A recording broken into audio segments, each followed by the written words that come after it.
देवी सती ने अंतिम बार अब श्री विष्णु भगवान जी को कहा कि विष्णु भगवान वहाँ यज्ञ में कि आप मेरे कुल के नारायण हो, आप मेरे कुल के देव देव हो, जिस कुल में मैंने जन्म लिया है वो कुल आपको अपना गुरु मानती है, तो कृपया आप भी मुझे आज्ञा दें, अब मैं अपना शरीर जो है त्यागना चाहती हूँ। तो श्री विष्णु भगवान ने रोका कि सती रुक जाओ, इससे सभी का हित ही होगा।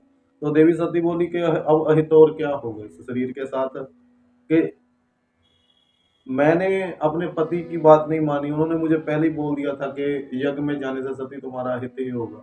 ये शरीर इतना दूषित हो चुका है कि ये शरीर अब मुझे एक दुष्ट पिता की पुत्री का शरीर लगने लगा, जिससे मुझे घृणा आती है। तो देवी सती ने कहा कि मुझे श्री शिव भगवान ने पहले ही आपके 10वें अवतार रूप की कथा सुनाई।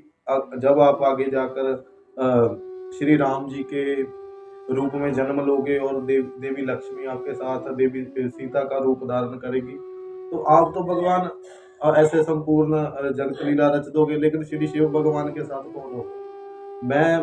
मैं कैसे हो सकती हूँ उनके साथ? मैं तो अभी उनके साथ नहीं रही, उनकी बात ही नहीं मानी। वो मुझे रोक रहे थे जाने को, मैं तो रुकी ही नहीं।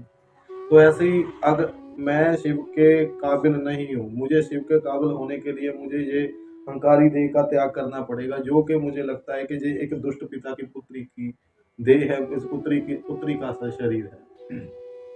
सो इतनी बातें बोलकर तो बोली, तो अब विष्णु भगवान बोले दक्ष, प्रजापति दक्ष को बोले सती के पिता को, अगर रोक सकते हो तो इस सारी जो ये वार्ता हो रही है इसको रोक लो, अपने अहंकार को त्याग दो। लेकिन वो नहीं समझता, तो विष्णु भगवान बोलते हैं कि मैं तो यहाँ से जा रहा हूँ। तो विष्णु भगवान तो वहां से चले गए। अब तो उसके बाद बोलने प्रजापति दक्ष और गलत बोलने लगा कि क्या नाटक क्यों कर रही हो, कूदो, अग्नि में कूदो। ऐसे ही नाटक करी जा रही हो सभी को भ्रमित करने के लिए, अपनी ओर खींचने के लिए। सच में अगर हवन कुंड में छलांग लगा सकते हो तो लगाओ, मैं भी देखूं कैसे तुम अपना शरीर त्यागोगी।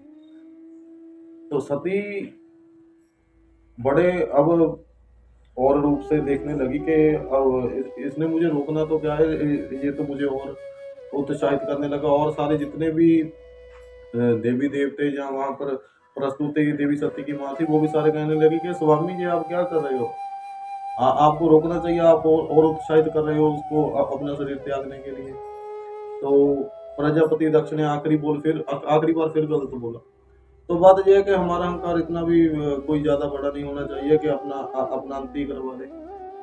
तो वो अपने अहंकार में प्रजापति दक्ष अब इतना खो चुका था, तो अब देवी सती को भी लगने लगा था कि मुझे संपूर्ण होने के लिए पहले मुझे संपूर्ण रूप से अब जन्म लेना पड़ेगा दोबारा। तो अब कल आगे बताएंगे कि कैसे जो देवी सती है वो कैसे अब अग्निदेव को कहती है कि मेरे शरीर को भस्म करो।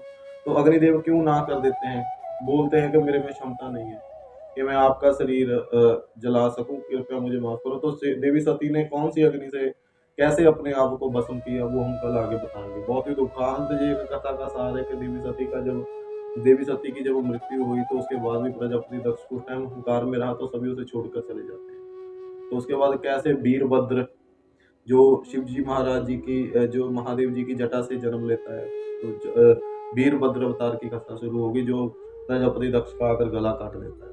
तो वो हम कथा सती की मृत्यु के बाद आगे चलेगी।